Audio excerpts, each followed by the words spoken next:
What a race it is going to be tomorrow on opening day at Keeneland, the $400,000 Grade 1 Darley Alcibiades joining us on the line now to talk about the horse to beat, and the morning line favorite is trainer Kenny McPeek, who sends out the undefeated Dothraki Queen. Kenny, how are you today?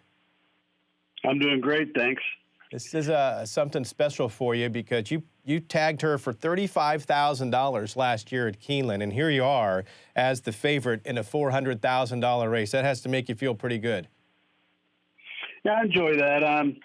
She was a nice filly at the auction. I do that a lot. I mean, I'll go through these sales, and if I see a horse for value, then I'll buy it on my own account, and then we offer partnership shares out to people that want to race, percentage. We sell 20% shares in a lot of these Magdalena horses, and she's been one good one. We had Pure Fun a few years ago, and War Dancer was another one, and this filly hopefully knock out a Grade 1 for us too. You put her on the turf right off the bat and broke the maiden at Ellis Park, and she did it very nicely by 7 lengths. And at that point, did you think you maybe had some options with her? She's done everything right from the beginning. You know, most good horses, I mean, even in the workouts in the morning, they rarely get beat. And she, at this point, we've not had her finish second in the morning or the afternoon. So we're pretty optimistic she'll continue to, run with that kind of competitiveness. But the grass race at Ellis was nothing more than just a test drive. And that's a great place to get a horse's maiden out of the way, especially one that's got real talent. And then you took a shot, figured out that she's certainly a graded stakes runner. You put her in the Pocahontas. She was well off the pace on this day, got a really nice ride by Corey Lannery to be able to find some room late and pull away with the victory. How impressed were you with that? Very impressed. The fact that she came up the rail, like she came through like an old horse that day. And if you're around her in the mornings around the barn or in the afternoon, she's an extremely serious filly. She'll pin her ears at you when you walk up to the stall. She's got that competitive streak that you like to see. And when she came through on the rail, she showed it that day. It was that's not something a horse does in its first or second career start. Normally they're a little hesitant coming through there, but obviously she had the talent and the mentality.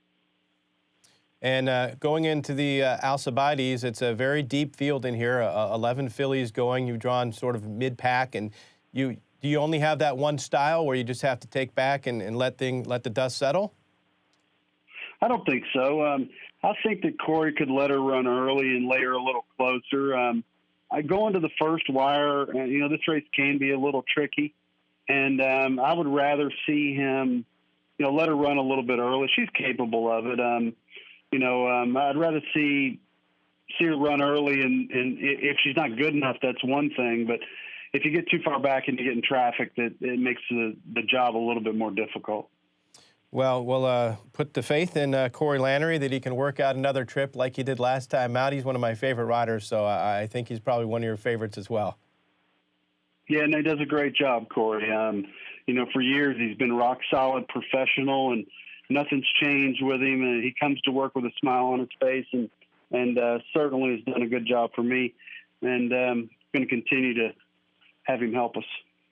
Well, Kenny, best of luck both on Friday and then on Saturday, where you have a colt named Rated R Superstar who's going to go in the Breeders' Futurity. You want to talk about him just real quick? Yeah, sure. This colt's been a really pleasant surprise. Paul Parker and his family raised him, and this colt just keeps getting stronger and stronger and stronger. He just a real natural athlete. He didn't even go to Ocala during the winter. Typically, we forward all our young horses to South Florida, and then bring them up in the spring. And he was kept here local. Was a little bit green in the beginning as far as difficult to get to know what he needed to do every day. And then once he figured it out, I mean, he's got a lot of raw talent, and I'll tell you what, he's coming into the race. I'd love to bag both races on a weekend. That'd be all right, wouldn't it? I was just going to say, hopefully it's a great opening weekend for you at Keeneland. Best of luck, Kenny. Thanks for joining us.